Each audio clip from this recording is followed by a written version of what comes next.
Located on the border of Tennessee and Virginia lies one of the finest walleye fisheries in the southeast, South Holston Lake.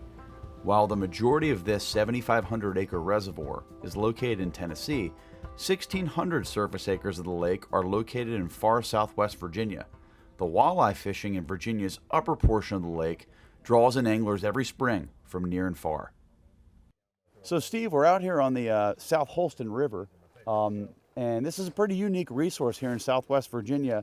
We had a great day shocking today. We did that. Where we're at tonight is just below Alvarado Station, which is on the upper end of South Holston Lake.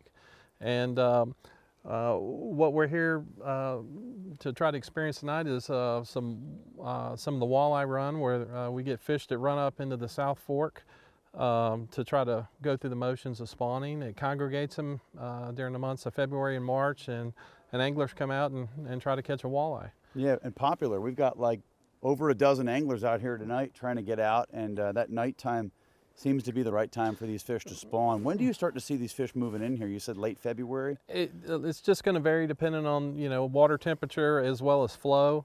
But generally toward the end of February, the walleye will start moving up lake, and usually by the second or third week in March, they're coming up in the river in numbers that you start to see anglers congregate and start to fish for them. So, in terms of our collections that we do for brood stock for hatchery production, we usually start around the third week of March. Gotcha. And today we were out lower down on South Holston Lake looking for some of those larger females that were ripe and ready to spawn, but not quite there.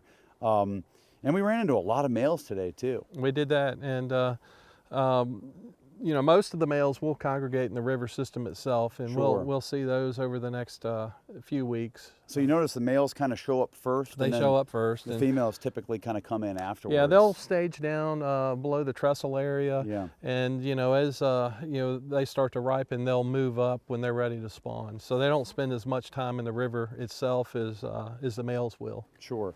And so this unique fishery down here serves as kind of the brood source for a lot of our operations down here in Southwest Virginia. It does. We've, at least the last, I'd say 5 years, most of our walleye broodstock collection has focused on here on the South Holston Reservoir, as well as the river system, the New River, and then the Stanton River. Yep. Without obtaining broodstock at these sites, we wouldn't have a walleye program here in the state of Virginia. Once we collect those larger female brood fish along with some males, what's the process kind of from there?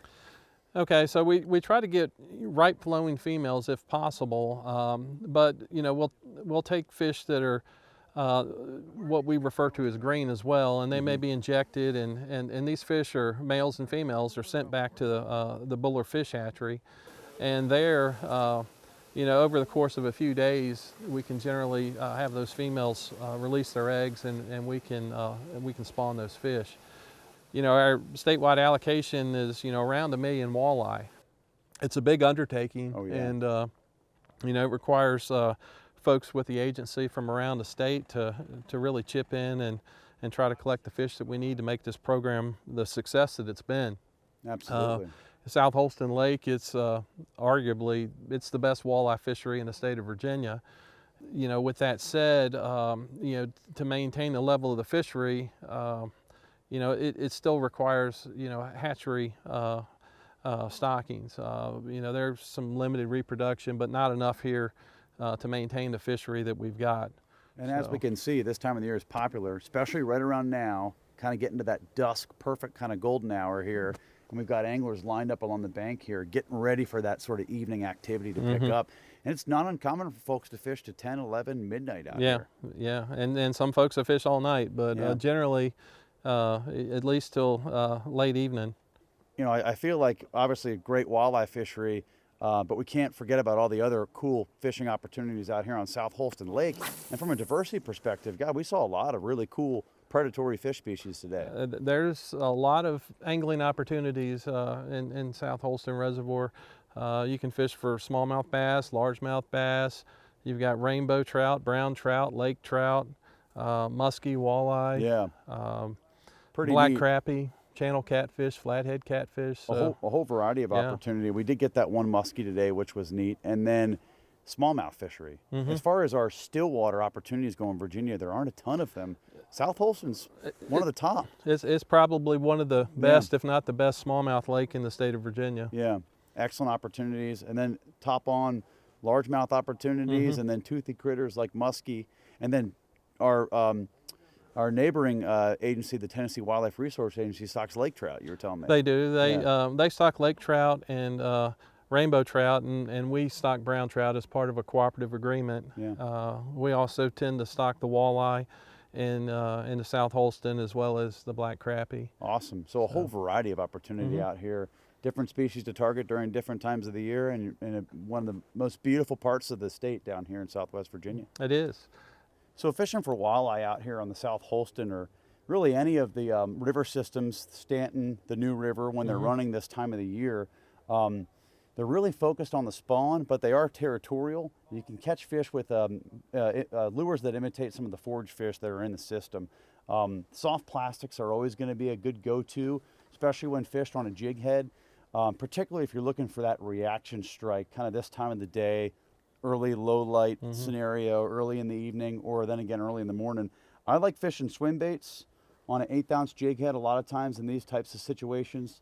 Any like boot tail swim bait, 3.5 inches long. And again, I'm trying to mimic the forage fish that are there. So anything that's sort of tan, olive and white. Sometimes those brighter colored jig heads give it a little bit of a flash to it, can work well if you slow roll it down along the bottom. And then at night, a lot of folks out here actually fish with the jerk bait. Utilizing that jerk bait to kind of get down in the water column, and then a lot of folks will actually cast it perpendicular to the current and let it swing out below them.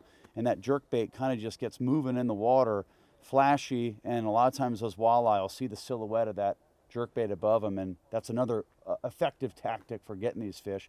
You always have live bait options as well. Night crawlers, shiners work well for these fish, but catching them on a jerk bait is one of the most fun ways to get bit for sure. Yeah, definitely. Yeah. And as we transition into April and May, when the alewife spawn, a lot of people will shift to fishing down lake, and they'll use these jerk baits or even topwater off main lake points and stuff. Right off the shoreline. Yeah, and that's a lot of fun. That evening catching a walleye on topwater sounds awesome. Yeah. So people don't think about walleye as being a surface feeder, but again, that's a kind of an evening, nighttime. It is. They follow the alewife up to the surface when they spawn. Yeah, very cool. So yeah, I'll have to get back down here for that. Yeah, that'd be a lot of fun. That'd be fun.